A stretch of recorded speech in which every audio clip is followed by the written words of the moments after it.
j'ai toujours été attirée par ce milieu, par le sexe. Hein. Et puis j'allais souvent en boîte de nuit. Et un jour, j'ai parlé à un patron d'une boîte de nuit. Je lui ai dit, j'ai envie d'être stripteaseuse. Il m'a dit, il n'y a pas de souci. Et il m'a dit de danser sur le podium pour voir comment c'était, faire un show à un mec. Et ça s'est super bien passé. Je suis devenue stripteaseuse. Et on m'avait demandé de faire hôtesse au salon de l'érotisme. Donc j'ai été au salon de l'érotisme. Et là, j'ai été confrontée au monde du X. J'ai vu tous les gens du X. Ça m'a intéressée. Et j'avais une stripteaseuse qui tournait pour John. Je lui ai demandé comment elle a fait pour faire du X. Elle m'a dit qu'elle a juste envoyé un mail sur le site de John.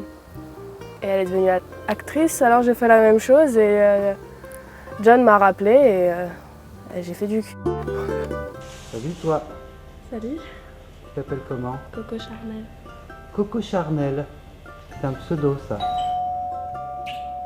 C'est qui ça? Bouge pas le jour, j'arrive. J'ai dit tout de suite à ma mère, elle m'a dit ça m'étonne pas de toi. Elle s'en doutait, je faisais du striptease, puis elle voyait que je parlais tout le temps de cul et tout, que j'étais portée là-dessus. Et puis elle a dit ça m'étonne pas.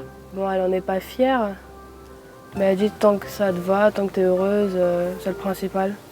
Alors la seule personne qui a mal pris, c'est mon beau-père. Il me parle plus, il me regarde plus, il m'énerve et dit que je le dégoûte. Parce que même mes petits frères et petites sœurs, ils sont au courant. À l'école, ça circule vite partout dans la ville, tout le monde est au courant. On est obligé d'assumer de toute façon. Par contre, si ma sœur me traite de salope, j'ai pas à lui dire t'as pas à me traiter de ça. Et des fois, on n'est pas trop crédible pour le respect. Ouais, des fois, c'est chiant. Si, il y a que mon frère de 18 ans qui me traite souvent de p*** et tout. Mais c'est pas méchant, ça.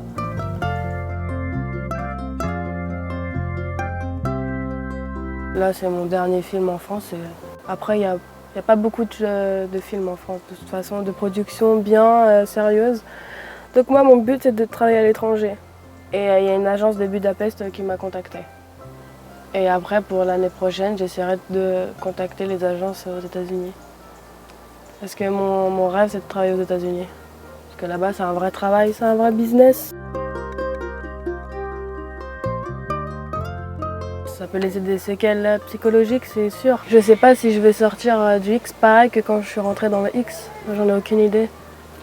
Et la vision des hommes, oui, elle est plus du tout la même que j'avais avant de faire du X. La sexualité n'est plus pareille. Le regard sur moi-même, il a changé aussi. Et oui, ça va peut-être laisser des séquelles. C'est obligé, je pense. Je pense pas que je vais ressortir normal de ce milieu.